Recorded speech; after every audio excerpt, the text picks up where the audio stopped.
ready now, I ain't gonna fall back down, no. Alright, I'm take it on me, baby.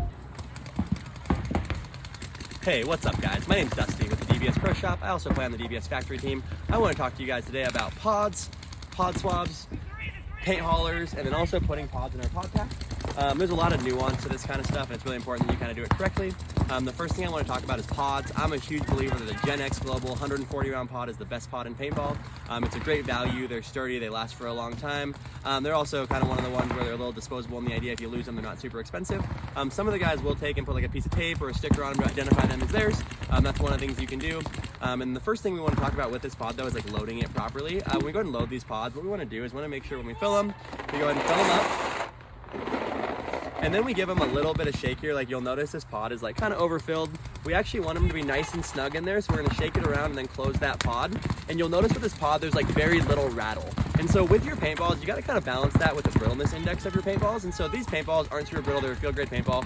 So I can pack them fairly tight with no rattle at all. Whereas like some of the national tournaments when you're shooting a better paintball, you may have to leave a little bit of space so you don't crush those paintballs in the very top, but you still don't want your pod just rattling and rattling and rattling. You want it so they're in there nice and firm without any shake.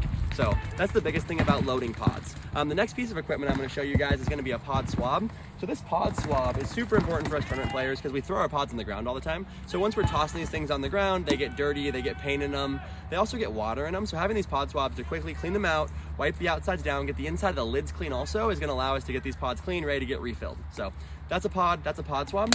The next thing I was going to talk about is going to be a paint hauler. So these can be handy tools. I prefer to like just tear the corner of the bags and do that to fill my pods. But for a lot of the guys, these allow you to quickly and efficiently fill the pods. They hold about 2 bags of paintball, so about 1,000 rounds. But with these, one of the things I want to point out is you don't actually want to leave the paintballs in these long term. Like they're good for day use and like quick storage, but we don't want to leave the paintballs in them because we don't want our paintballs like exposed to the elements and these don't seal. So at the end of the day, you want to take your paintballs and put them back in a Ziploc bag or something where they're going to be safe from the elements, not going through temperature cycles. And then the last thing I wanted to talk about is putting pods in your pod pack. And so I wear a JT 4+7 pod pack, as you can see here, and there's a couple different nuanced things about putting pods in my pod pack that I want to point out. So the first one is for any of like the main loops, so the main Velcro loops, I want the pod tab to be facing me. So this is the tab at which we use to open it. When I put it in my pod pack, I want it facing me so that when I reach back with my hand to grab it, my hand is right on the tab so I can quickly and efficiently open it, get it dumped in my gun effectively. So that's the first part about doing it. The second level for me is when I use my bonus loops like you see here, is I want the same thing where that tab that we're talking about also faces in, so I can go ahead and grab the top of this pod and just rip it out, and my thumb is already on the tab, ready to put it in my gun. And the last part is like when we play big tournaments and prelims, I generally carry about 7 pods, so it's just in the inside template of my pod pack. Where once we get towards the end of the tournament, or I figure out if I need to carry more paintballs, I'll generally carry 8 or 9 pods. And one of the things I'm very mindful of is usually taking that extra pod and putting it towards the closed side of the field. So if I'm playing Doritos side insert, which is one of my main positions that I play often, a lot of times I want to make sure that extra pod is on the outside that's away from the snake side of the field.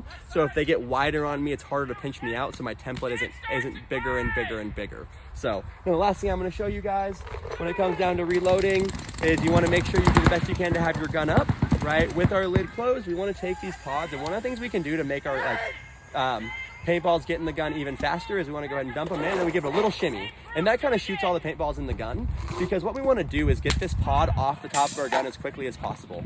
If you get shot in the pod while you're playing in a tournament, you are eliminated. If you throw that pod, you will get a penalty for like trying to cheat because you're getting rid of a hit. So those are super important things when it comes to like loading pods, cleaning pods, and like putting them in your pod pack.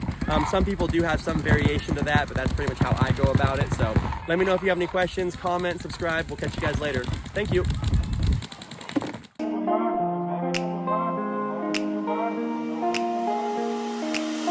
Alright, I'm ready now, I ain't gonna fall back down, no. Alright, I'm take it on me.